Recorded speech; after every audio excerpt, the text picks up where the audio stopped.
അല്ലേ? അത് നശിച്ചു പോകും. അപ്പൊ നമ്മൾ ഓർക്കേണ്ട ഒരു കാര്യം ഇതാണ്, നമ്മൾ ചിലപ്പോഴൊക്കെ നമ്മൾക്ക് കിട്ടുന്ന പ്രിവിലേജസിനെ കുറിച്ചാണ്, ഉത്തരവാദിത്തത്തെക്കുറിച്ച്, കടമകളെക്കുറിച്ച് നമ്മൾ ചിന്തിക്കാറില്ല. നമ്മൾ എപ്പോഴും ചിന്തിക്കുന്നത് എനിക്കെന്ത് അവകാശം കിട്ടി എന്നുള്ളതാണ്, അല്ലേ? നമ്മൾ ഒരുപാട് അതിനർത്ഥമുണ്ട്. കാരണം ഒരുപാട് നമ്മൾ ഇപ്പൊ ചിലർ പറയും, അല്ലെ, ചിലർ പറയുന്ന പോലെ, തമാശയ്ക്കാണെങ്കിലും പറയുന്ന പോലെ, സർക്കാർ ജോലി കിട്ടിയിട്ട് വേണം ഒന്ന് റെസ്റ്റ് എടുക്കാൻ. രാവിലെ 10 മണിക്ക് ഓഫീസിൽ പോവുക. അവിടെ നമ്മൾ അത് ശരിയായ കൺസെപ്റ്റ് ആണെന്ന് ഞാൻ വിശ്വസിക്കുന്നില്ല.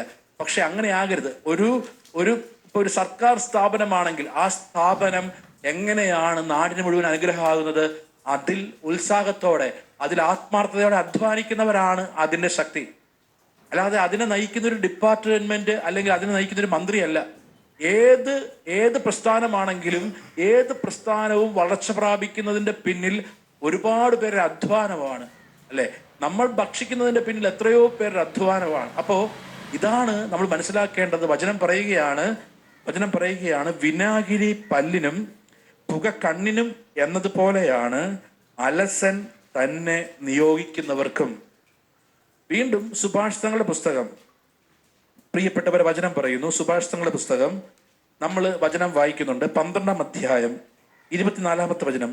സ്ഥിരോത്സാഹിയുടെ കരം ഭരണം നടത്തും, അലസന്മാർ അടിമവേല ചെയ്യും.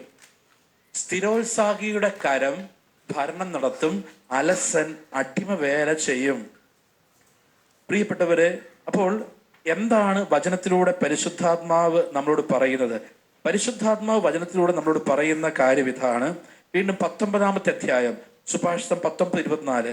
അലസൻ കൈ പാത്രത്തിൽ താഴ്ത്തി വയ്ക്കുന്നു, അത് വായിലേക്ക് കൊണ്ടുപോകുവാൻ അവന് പ്രയാസമാണ്. പ്രിയപ്പെട്ടവരെ, വചനം വീണ്ടും പറയുന്നു. സുഭാഷിതം 22. അലസൻ പറയുന്നു, പുറത്ത് സിംഹമുണ്ട്, തെരുവിൽ വെച്ച് ഞാൻ കൊല്ലപ്പെടും. അപ്പൊ ഇത് അലസൻ പറയുന്ന കാര്യം. വഴിയിൽ സിംഹമുണ്ട്, പുറത്തേക്ക് നമുക്കറിയാലോ. നമ്മളൊക്കെ ചിലപ്പോഴെങ്കിലും കുട്ടികൾക്കൊക്കെ അറിയാൻ പറ്റും. നാളെ ഏതെങ്കിലും ടെസ്റ്റ് പേപ്പർ ഉണ്ടെങ്കിൽ നമുക്ക് ഉറപ്പാണ് ഇന്ന് പനി, വയറുവേദന, അല്ലെ? ഇതാണ് വചനം പറയുന്നത്. സിംഹമുണ്ട്, പുറത്ത് സിംഹമുണ്ട്, അതുകൊണ്ട് ഞാൻ പോകുന്നില്ല. ഇത് ബൈബിൾ അന്ന് പറഞ്ഞൊരു ഭാഷ ഉപയോഗിച്ചു, നമ്മൾ അതിന് കാരണം ഉപയോഗിക്കും, അല്ലെ? മിക്കവർക്കും, അല്ലെ, മിക്ക ടെസ്റ്റ് പേപ്പർ അല്ലെങ്കിൽ ഏതെങ്കിലും ഹോംവർക്ക് ചെയ്തുകൊണ്ട് പോകാനുണ്ട്. മിക്കവർക്കും ഇത് വരും, പനി വരും, തലവേദന വരും, വയറുവേദന വരും. അങ്ങനെ എന്തെങ്കിലും ഒരു കാര്യം നമ്മൾ കണ്ടെത്തും. ഇതാണ് വചനം പറയുന്നത്. പുറത്ത് സിംഹമുണ്ട്, അതെന്നെ കൊല്ലും. അതാണ് വചനം പറയുന്നത്. അപ്പോ നമ്മൾ മനസ്സിലാക്കേണ്ട കാര്യം ഇതാണ്. അലസത പ്രിയപ്പെട്ടവരെ ഒരു തിന്മയാണ്. അപ്പോ നമ്മൾ ഈശോ പഠിപ്പിക്കുന്നത് കൂടി നമ്മൾ ധ്യാനിക്കണം. ഈശോ പഠിപ്പിക്കുന്നൊരു കാര്യമുണ്ട്. എന്നാൽ ഈശോയെക്കുറിച്ച് കഴിഞ്ഞ ദിവസം നമ്മൾ ഔസേപ്പിതാവിന്റെ തിരുനാൾ ആഘോഷിച്ചു. ഈശോയെക്കുറിച്ച് പറയുന്നത് തച്ചന്റെ മകൻ എന്നാണ്. തച്ചന്റെ മകനല്ലേ എന്നൊരു ചോദ്യമുണ്ട്. അപ്പോൾ ഈശോ അധ്വാനിച്ചു, ഈശോ വളർന്നു. അപ്പോൾ നമ്മൾ മനസ്സിലാക്കേണ്ട കാര്യം, അധ്വാനം ദൈവം ആശീർവദിക്കുന്നുണ്ട്, അധ്വാനത്തെ ദൈവം ആശീർവദിക്കുന്നുണ്ട് എന്നത് വളരെ പ്രധാനപ്പെട്ടതാണ്. നമുക്കറിയാം 25 നമുക്കറിയാം താലന്തുകളുടെ ഉപമ. മത്തായിയുടെ സുവിശേഷം 25 പ്രത്യേകത എന്ന് വെച്ചാൽ, ആദ്യത്തെ ഉപമ, മത്തായി 25 ആദ്യത്തെ ഉപമ 10 കന്യകമാരുടേതാണ്. രണ്ടാമത്തേത് താലന്തുകളുടേതാണ്. അതിനും ശേഷമാണ് ഈശോ അവസാന വിധിയെക്കുറിച്ച് പറയുന്നത്.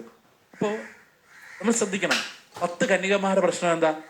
10 കന്യകമാരുടെ അവർ വിവേകശൂന്യകളാണ് എന്ന് പറയുമ്പോൾ വേറൊരു കാര്യമുണ്ട്. ഇതാ മണവാളൻ വരാൻ വൈകുന്നു, അതുകൊണ്ട് ഉറക്കമായി. മണവാളൻ വരാനുള്ള ആർപ്പുവിളി കേട്ടു, എഴുന്നേൽക്കാനുള്ള സ്വരമുണ്ടായി. അപ്പോൾ എഴുന്നേറ്റപ്പോഴാണ് ഇവർ തിരിച്ചറിയുന്നത് എന്ത്? ഇവരുടെ വിളക്കിൽ എണ്ണയില്ല. സത്യം പറഞ്ഞാൽ ഉറങ്ങിയ സമയത്ത് പോയി മേടിക്കാനുള്ള ടൈമൊക്കെ ഉണ്ടായിരുന്നു, അല്ലെ? ടൈം അവിടെ.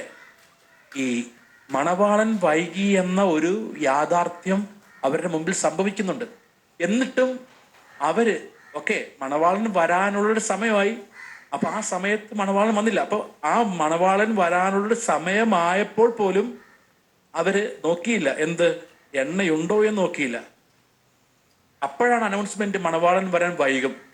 അവര് സത്യം പറഞ്ഞാൽ മണവാളൻ വരാനുള്ള സമയം കഴിഞ്ഞു. അപ്പോൾ അവര് കൃത്യമായിട്ട് പ്രിപ്പയർ ചെയ്യേണ്ടതാണ്. എന്നാൽ പ്രത്യേക സാഹചര്യങ്ങൾ കൊണ്ട് മണവാളൻ വരാൻ വൈകി. രണ്ടാമത് മണവാളൻ വൈകി വരുന്നു. ആ വൈകി വരുമ്പോഴും എന്താ സംഭവിക്കുന്നത്?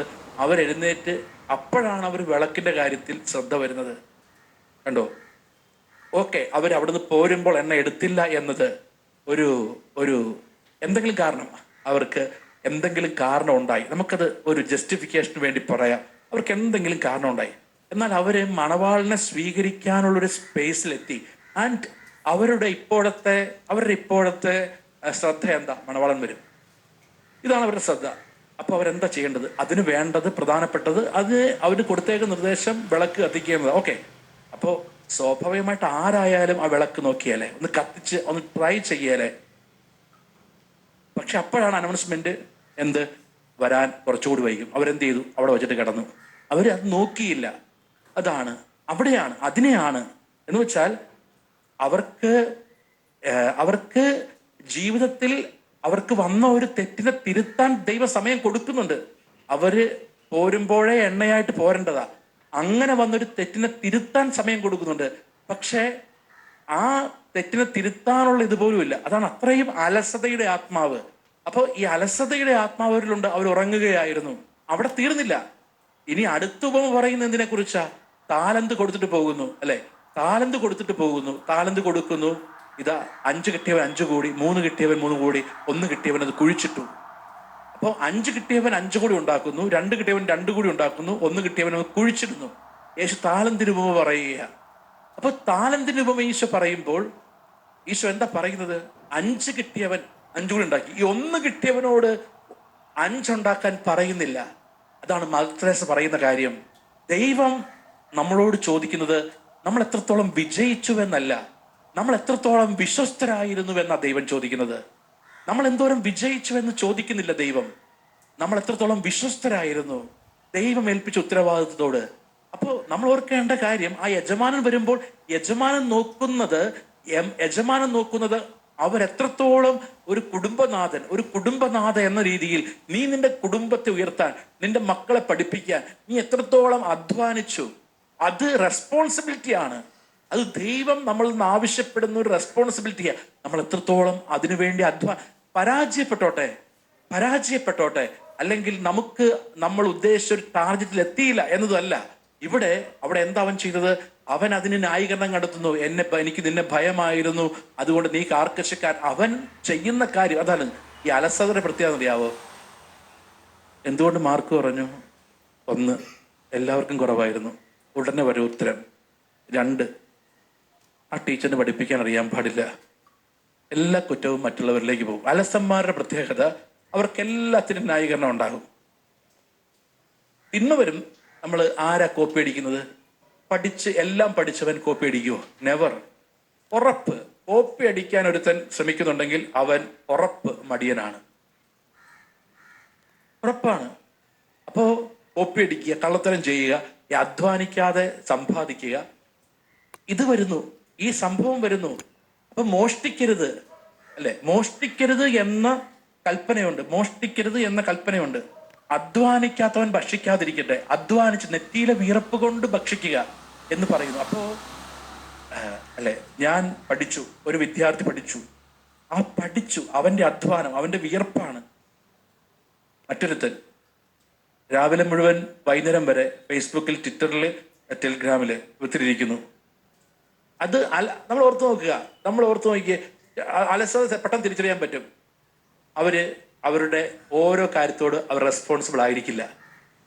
രണ്ടാമത്തെ കാര്യം, വെറുതെ ഒരു ഫേസ്ബുക്കിൽ അല്ലെങ്കിൽ യൂട്യൂബിൽ റീല് കാണുന്നു, ഒന്നും ജസ്റ്റ് കണ്ടതാണ്, പിന്നെ അവൻ എഴുന്നേൽക്കുന്ന 1.5 മണിക്കൂർ കഴിഞ്ഞാൽ വെറുതെ തോണ്ടി വിടും. അലസന്റെ തെളിവാണ്. ഓക്കെ, ഒരു കാര്യം കാണുന്നതല്ല പ്രശ്നം. ഇത് എത്രയോ പേരുടെ പ്രശ്നമാണ്. ഇത് ഞാൻ ഈ പറയുന്ന കുട്ടികളെ കുറിച്ചൊന്നുമല്ല.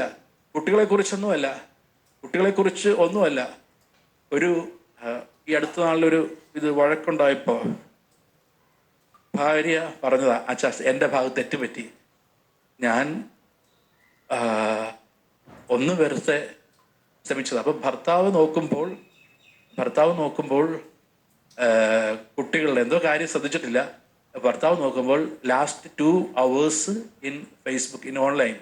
അപ്പോ ഭാര്യ പറഞ്ഞൊരു സെന്റൻസ്, അതിനെ ഓൺലൈനിൽ ഇല്ലായിരുന്നെന്ന് പറഞ്ഞില്ല, പക്ഷെ പറഞ്ഞ കാര്യം ഇതാണ്: ഞാനൊരു ചെറുതെന്ന് ഒന്ന് നോക്കിയതാണ്, പിന്നെ അങ്ങ് ഇരുന്ന് പോയി, അറിഞ്ഞില്ല 2 മണിക്കൂർ പോയത്.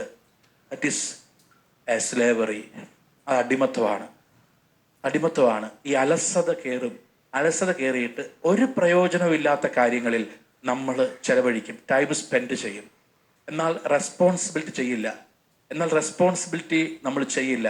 2, അപ്പൊ നമ്മൾ ഓർക്കുക, ഈ കൽപ്പന, ഈ പാപം നമ്മൾ വരുമ്പോൾ നിർബന്ധമായിട്ടും 1 7ാമത്തെ കൽപ്പന, 10ാമത്തെ കൽപ്പന തെറ്റും. മോഷ്ടിക്കുക, അന്യന്റെ വസ്തുക്കൾ ആഗ്രഹിക്കുക, അല്ലേ? പഠിച്ചിട്ടില്ല, ഇന്നലെ മുഴുവൻ കിടന്ന് ഉറങ്ങിയായിരുന്നു, പരീക്ഷയ്ക്ക് വന്നു, പിന്നെ നോട്ടം അവന്റെ പേപ്പറിലേക്കാണ്. അന്യന്റെ വസ്തുക്കൾ ആഗ്രഹിക്കുക.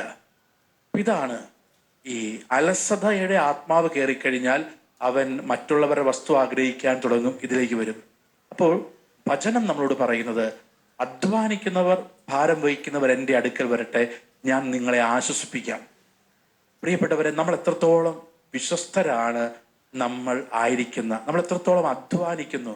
ഞാൻ ചെയ്യുന്ന ജോലി, ഞാൻ ചെയ്യുന്ന ബിസിനസ്, ഞാൻ ചെയ്യുന്ന കൃഷി, അധ്വാനിക്കും. ഞാൻ ഒരു കാര്യം ഓർക്കുകയാണ്. ഞാനൊരു വയനാട്ടിലെ ഒരു പോപ്പുലേഷൻ ധ്യാനം നടക്കുകയാണ്.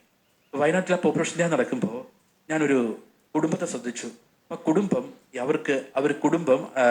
അവര് പാലുമായിട്ടാണ് രാവിലെ 5:30 ധ്യാനം തുടങ്ങും. ഒരു പാലും വണ്ടിയായിട്ടാണ് വന്നിരിക്കുന്നത്. അപ്പോൾ ഞാൻ ദൈവാനുഗ്രഹം കൊണ്ട് എനിക്ക് ആ വീട്ടിൽ പോകാൻ, ആ വീട് സന്ദർശനം ഞാനായിരുന്നു. അപ്പോൾ ഞാൻ ആ വീട്ടിൽ ചെല്ലുമ്പോൾ അവരുടെ വീട്ടിലേക്ക് എന്നെ കൊണ്ടുപോകുന്ന ചേട്ടൻ പറയുക, എൻ്റെ അച്ഛ, അത് ആരും പോകാത്തൊരു കാട് പോലെ കിടന്നതാ, നിസ്സാര വിലയ്ക്ക് അവരെടുത്തതാ, പക്ഷെ ഇന്ന് അതൊരു ഭയങ്കര തോട്ടമാണ്, ഇത് നല്ലൊരു സ്ഥലമാണ്, ഇന്ന് 10-15 പശുക്കളുണ്ട്, 10-20 പശുക്കളുണ്ട്, എല്ലാം ഉണ്ടാക്കുന്നുണ്ട്. അപ്പൊ ഞാൻ ചെന്നപ്പോൾ എനിക്ക് മനസ്സിലായ കാര്യം, അവിടുത്തെ മൂത്ത മകള് മെഡിസിന് പഠിക്കുന്നു, രണ്ടാമത്തെ മകൻ +2 10ാം ക്ലാസ്സിൽ പഠിക്കുന്നു. ഈ അപ്പനും അമ്മയും, അവർക്ക് പാല് ഒരു 8-10 പശുക്കൾ കറക്കുന്നുണ്ട്. ഇവർ രാവിലെ എഴുന്നേറ്റ്, എന്ന് വെച്ചാൽ 3 മണിക്ക് 5:30 ധ്യാനത്തിന് വരണം, എന്നിട്ട് 7:15 7 വരെ അവിടെ ഈ പാല് കൊണ്ടുപോയി കൊടുക്കുന്ന സൊസൈറ്റിയോ മറ്റോ ഉണ്ട്. അപ്പൊ അത് 7 വരെ ഉള്ളൂ. അവർക്ക് 7:30 കൃത്യം ഈ ധ്യാനം 7 മണിക്ക് കഴിയും. ഇവർ 2 പേരും കൂടി ഓടുന്നു, ഇവർ കൊണ്ടു കൊടുക്കുന്നു. ഞാൻ ചിന്തിച്ചു, ഒരു ദിവസം പോലും ധ്യാനത്തിന് താമസിക്കുന്നില്ല. വികാരിച്ചൻ പറഞ്ഞു, ഒറ്റ ദിവസം ഒരു കുർബാനയ്ക്ക് മുടങ്ങിയാല. പക്ഷെ ഒരു കാട് പോലെ കിടന്ന പ്രദേശം അവരങ്ങേയറ്റം അവരത് മേടിച്ചു. അവർ മറ്റൊരു വ്യക്തിയെ നോക്കാതിരുന്നതാ. അപ്പൊ എന്നെ കൊണ്ടുപോയ ചേട്ടൻ, ആ സ്ഥലത്തേക്ക് കൊണ്ടുപോയ ചേട്ടനാ പറഞ്ഞത്, അച്ഛാ, അത് ഇന്നവരേതാ, അവർ നോക്കാതെ കാട് പിടിച്ചു കിടന്നു വെച്ചാൽ ആ 1 ഏക്കർ സ്ഥലം ഇവർ മേടിച്ചു, ഇവരിത് ഇങ്ങനെയാക്കി. അവര് എന്നോട് പറഞ്ഞ കാര്യം, അച്ഛൻ, ഞങ്ങൾ ഒന്നും ഇല്ലാതെ വന്ന, ഞങ്ങൾ 2 പേരും ഷെഡ് കെട്ടിയിട്ടാണ്. കാരണം പുള്ളി പറഞ്ഞതാണ്, അച്ഛൻ, ആ ചേട്ടൻ എന്നോട് പറഞ്ഞ, അച്ഛൻ, എനിക്ക് ഇഷ്ടപ്പെട്ടൊരു പെൺകുട്ടി വിവാഹം കഴിച്ചു, എന്നാൽ എൻ്റെ അപ്പനും സഹോദരങ്ങൾക്കൊന്നും അത് ഇഷ്ടമല്ലായിരുന്നു. കാരണം ഞങ്ങളുടെ പറമ്പിൽ ജോലിക്ക് വന്നിരുന്നതാ. പക്ഷെ എനിക്ക് ഇഷ്ടപ്പെട്ടു, ഞാൻ അത് സഭയുടെ ഇത് പ്രകാരമൊക്കെ തന്നെയാണ് വിവാഹം കഴിച്ചത്. അല്ലാതെ മോശമൊന്നും ചെയ്തില്ലച്ചോ, ഞാനത് വീട്ടുകാരുമായിട്ട് ആലോചിച്ചൊക്കെയാണ്. പക്ഷെ ആ ഒരു കാര്യത്തിന്റെ പേരിൽ എനിക്ക് ഒരു സ്വത്തും നൽകിയില്ല. പിന്നെ ഞാൻ അധ്വാനിച്ചുണ്ടാക്കിയ പണം കൊണ്ട് മേടിച്ചൊരു സ്ഥലം. പക്ഷെ ഇപ്പോൾ അദ്ദേഹം മകളെ മെഡിസിൻ പഠിപ്പിക്കുന്നു, മോൻ പഠിക്കുന്നു, നല്ല ഒരു ഭംഗിയുള്ള അവർക്ക് താമസിക്കാൻ ഒരു നല്ല വീട് വെച്ചു. എന്ന് വെച്ചാൽ അദ്ദേഹം പറഞ്ഞതാണ്, വെറും ഈ പ്ലാസ്റ്റിക് ഷീറ്റ് മറച്ച് ഇവിടെ കിടക്കും, എന്നിട്ട് രാത്രിയാകുമ്പോൾ ഇതിന്റെ താഴത്തേക്ക് ഇറങ്ങുമ്പോൾ ഞങ്ങൾക്ക് ഈ സ്ഥലം വിറ്റവരുണ്ട്, വൈകുന്നേരം ഇവിടെ മൃഗങ്ങളോ വല്ലതോ വരുമെന്നോർത്ത് ഞങ്ങൾ അവിടെ പോയി കിടക്കുമായിരുന്നു. അങ്ങനെയാണ് ഞങ്ങൾ ആദ്യത്തെ ഒരു 8 വർഷം ജീവിച്ചത്. അവരുടെ ചായ്പിൽ പോയി ഒരു കിടക്കാൻ ഞങ്ങൾക്ക് അനുവാദം നൽകി. കാരണം ഇത് ഷീറ്റാണ്, മഴ പെയ്താലൊന്നും കിടക്കാൻ പറ്റില്ല. എന്നാൽ ഞങ്ങൾ എല്ലാ ദിവസവും കുർബാനയ്ക്ക് പോകും. ഞങ്ങൾ അധ്വാനിച്ചു. ഇന്ന് പ്രിയപ്പെട്ടവരെ, നല്ല ഒരു തോട്ടം പോലെ നമുക്ക് കയറി ചെല്ലുമ്പോൾ തന്നെ എല്ലാ പച്ചക്കറിയും, എല്ലാ കൃഷി വിഭവങ്ങളും കൊണ്ട് സമൃദ്ധമായൊരിടം, മക്കൾ നല്ല രീതിയിൽ പഠിക്കുന്നു, മെഡിസിന് പഠിക്കുന്ന മകൾ, കുടുംബം. അപ്പൊ ഓർക്കേണ്ട കാര്യം ഇതാണ്, ഈ രണ്ടു പേരും അവര് ഈ അധ്വാനത്തിന്റെ പേരിൽ ഒന്നിനോടും കോംപ്രമൈസ് കാണിക്കുന്നില്ല. അവർ ദൈവത്തിന് കൊടുക്കേണ്ട കാര്യം കൊടുക്കുന്നു, അവര് അധ്വാനിക്കുന്നു, അവർക്ക് ആയുസ്സുണ്ട്, ആരോഗ്യമുണ്ട്. അവർ പ്രാർത്ഥിക്കുന്നതാണ്, അച്ഛോ, ആരോഗ്യം ഉണ്ടായാൽ മതി, ദൈവം അനുഗ്രഹിച്ചാൽ മതി, ഇത്രയും മതി. ദൈവം ഞങ്ങളുടെ അധ്വാനത്തെയും ഞങ്ങളുടെ പരിശ്രമത്തെയും അനുഗ്രഹിച്ചാൽ മതി, അത് അനുഗ്രഹിക്കും. അവർ പറഞ്ഞു, അച്ചോ ഞങ്ങൾ ഒരു കാര്യം പോലും ദൈവകൽപ്പനയ്ക്ക് വിരോധമായിട്ട് ചെയ്യുന്നില്ല. അപ്പൊ നമ്മൾ ചിന്തിക്കേണ്ട കാര്യം ഇതാണ്, അലസത നമ്മൾ വരുമ്പോൾ നമ്മളിൽ ഡെഫിനറ്റായിട്ട് തിന്മ വരും. നമ്മൾ തിന്മ വരും. നമുക്ക് ആ കാര്യം നമ്മൾ അധ്വാനിക്കുക, അത് പ്രതിഫലം നമ്മൾ പ്രതീക്ഷിക്കേണ്ട. പ്രതിഫലം ദൈവം തരും. അധ്വാനിച്ചാൽ, ദൈവത്തോട് ചേർന്ന് അധ്വാനിച്ചാൽ, ഈ ബൈബിളിൽ ദൈവത്തോട് ചേർന്ന് അധ്വാനിക്കുന്നതിനെല്ലാം പ്രതിഫലമുണ്ട്. പ്രതിഫലം ദൈവം തരും. കാരണം 6 ദിവസം അധ്വാനിച്ചു, 7ാം ദിവസം അവിടെ വിശ്രമിച്ചു. എന്തിനാ വിശ്രമിച്ചതെന്ന് വചനം പറയുന്നുണ്ട്. എന്തിനാ വിശ്രമിച്ചത് എന്തിനായിരുന്നു വിശ്രമിച്ചത്? അവിടുന്ന് അങ്ങനെ 7ാം ദിവസം അങ്ങനെ അവിടുന്ന് അധ്വാനത്തെ അനുഗ്രഹിക്കാനാണ്, അല്ലാതെ വിശ്രമമല്ല. ഈ എൻ്റെ 6 ദിവസത്തെ, അതാണ് നമ്മൾ ദൈവകൽപ്പനകൾ തെറ്റിച്ചുകൊണ്ടുമാകരുത് അധ്വാനിക്കേണ്ടത്. അത് നമ്മൾ അടുത്ത മൂലപാപത്തെ കുറിച്ച് കാണുമ്പോൾ നമ്മൾ കാണും. ആർത്തി എന്നതിനെ കുറിച്ച് നമ്മൾ കാണുമ്പോൾ, ഗ്രീഡ് എന്നതിനെ കുറിച്ച് കാണുമ്പോൾ നമ്മൾ കാണും. എന്ന് വെച്ചാൽ ദൈവകൽപ്പന തെറ്റിച്ചുകൊണ്ടുമാകരുത് നമ്മുടെ അധ്വാനം ദൈവ കൽപ്പനകൾക്ക് കീഴിൽ. എന്നാൽ ഓർക്കണം, അലസത പ്രിയപ്പെട്ടവരെ നമ്മളെ തകർക്കുന്നൊരു പാപമാണ്. അലസത ജീവിതത്തെ തകർക്കുന്നൊരു പാപമാണ്. അതുകൊണ്ട് മദർ തെരേസ പറഞ്ഞ കാര്യം, ഞാൻ ദൈവത്തിന്റെ മുമ്പിൽ എന്തോരം വിജയിച്ചു എന്നതല്ല, ഞാൻ എത്രത്തോളം വിശ്വസ്തയായിരുന്നു, ഇത് നമ്മൾ ചിന്തിക്കണം. നമ്മളിപ്പോൾ ഇത് എന്നെ ശ്രമിച്ചുകൊണ്ടിരിക്കുന്നവര് ഒരുപക്ഷെ ഒരുപാട് അധ്വാനിക്കുന്നവര് ഒക്കെയുണ്ട്. എങ്കിലും നമ്മൾ ചിന്തിക്കുക, കുട്ടികൾ ഓർക്കേണ്ട കാര്യം, നിങ്ങളുടെ മാതാപിതാക്കളുടെ അധ്വാനത്തിന്റെ വില നിങ്ങൾ മനസ്സിലാക്കണം. നിങ്ങൾ പഠിക്കാൻ, അല്ലെങ്കിൽ നിങ്ങൾ ഒരു കാര്യം ചെയ്യുമ്പോൾ, നിങ്ങൾ ഇങ്ങനെ പഠിക്കാൻ വേണ്ടി, നിങ്ങൾ ഇങ്ങനെ നല്ല രീതിയിൽ എത്താൻ വേണ്ടി കഠിനാധ്വാനം ചെയ്യുന്ന മാതാപിതാക്കൾ, അങ്ങനെ ഒരുപാട് കഠിനാധ്വാനം ചെയ്യുന്ന മാതാപിതാക്കളുണ്ട്. ഇന്ന് അനേകം കുട്ടികളിൽ ഈ അലസത വരുന്നു. ഈ സോഷ്യൽ മീഡിയ ഇതിൻ്റെയൊക്കെ പിന്നിലേക്ക് പോകുന്നു. അലസത നമ്മൾ വരുമ്പോൾ മറ്റു തിന്മകൾ കൂടി നമ്മൾ മറ്റു തിന്മകളിലേക്ക് സോഷ്യൽ മീഡിയ, അതുവഴിയുള്ള സൗഹൃദങ്ങൾ, അതുവഴിയുള്ള ബന്ധങ്ങൾ, അതുപോലെ ലഹരി, ഇതുപോലുള്ള കാര്യങ്ങളിലേക്ക് പോകും. ഇതുപോലുള്ള കാര്യങ്ങളിലേക്ക് നമ്മൾ അതിൽ റെസ്പോൺസിബിൾ അല്ല. നമ്മൾ പഠിക്കുന്ന കാര്യത്തിൽ കാരണം ഇന്നിപ്പോൾ പഠിക്കാൻ അത്രയുണ്ട്. ഈ പഠിക്കുന്ന കാര്യത്തിൽ റെസ്പോൺസിബിൾ ആയ ഒരു കുട്ടിക്ക് എങ്ങനെയാണ് സുഹൃത്തുക്കളുമായിട്ട് വെറുതെ സമയം പാഴാക്കാൻ പറ്റുന്നത്? പഠിക്കുന്ന കാര്യത്തിൽ വിശ്വസ്തത കാണിക്കുന്ന ഒരു കുട്ടിക്ക് അത്രയും പഠിക്കാനുണ്ട്. പഠിക്കുന്നവർ പറയുന്നത് പഠിച്ച തീരുന്നില്ലെന്നാ. അപ്പോഴാണ് ചിലവന്മാര് ഉഴപ്പി നടക്കുന്നത്. അപ്പൊ പഠിക്കാൻ അത്രയും ഉണ്ട്, അല്ലെങ്കിൽ അത്രയും നമുക്ക് ഇതുണ്ട്. പക്ഷെ അതിനോട് റെസ്പോൺസിബിലിറ്റി കാണിക്കുന്നില്ല. അപ്പോഴാണ് നമ്മൾ തിന്മയുടെ കാര്യങ്ങളെല്ലാം വരുന്നത്. അതിനാൽ നമ്മൾ കൂടുതൽ അധ്വാനശീലരാവുക, ഉത്സാഹശീലരാവുക, ആ കൃപയ്ക്ക് വേണ്ടി പ്രാർത്ഥിക്കുക. നമ്മൾ ധ്യാനിക്കുന്ന വചനം ഇതാണ്, മത്തായിയുടെ സുവിശേഷം 11:28. അധ്വാനിക്കുന്നവരും ഭാരം വഹിക്കുന്നവരുമായ നിങ്ങളെല്ലാവരും എൻ്റെ അടുക്കൽ വരിക, ഞാൻ നിങ്ങളെ ആശ്വസിപ്പിക്കാം. നമ്മുടെ കുടുംബത്തിന്റെ അധ്വാനം അത് വിശുദ്ധീകരിക്കുവാനും, നമ്മളുടെ ജീവിതത്തിലെ മടി, അലസത അതിൽ നിന്ന് വെളിയിൽ വരുവാനുമുള്ള ഒരു കൃപ നൽകണമേ എന്ന് നമുക്ക് പ്രത്യേകം പ്രാർത്ഥിക്കാം. പ്രത്യേകിച്ച് നമ്മൾ ഈ ആരാധനയിൽ നമ്മളുടെ ഈ ഒരു സ്വഭാവം, മടി, അലസത ഇതുണ്ട് എങ്കിൽ ഈ മേഖലയിൽ ഒരു വിടുതൽ കെട്ടുവാനും, നമ്മളായിരിക്കുന്ന പഠന, ജോലി, വ്യവസായ, കൃഷി മേഖലകളിൽ നമ്മൾ അധ്വാനശീലരാകുവാനും കൃപ നൽകണമേ. ഇതാണ് നമ്മളുടെ പ്രാർത്ഥന. നമുക്ക് പ്രാർത്ഥിക്കാം.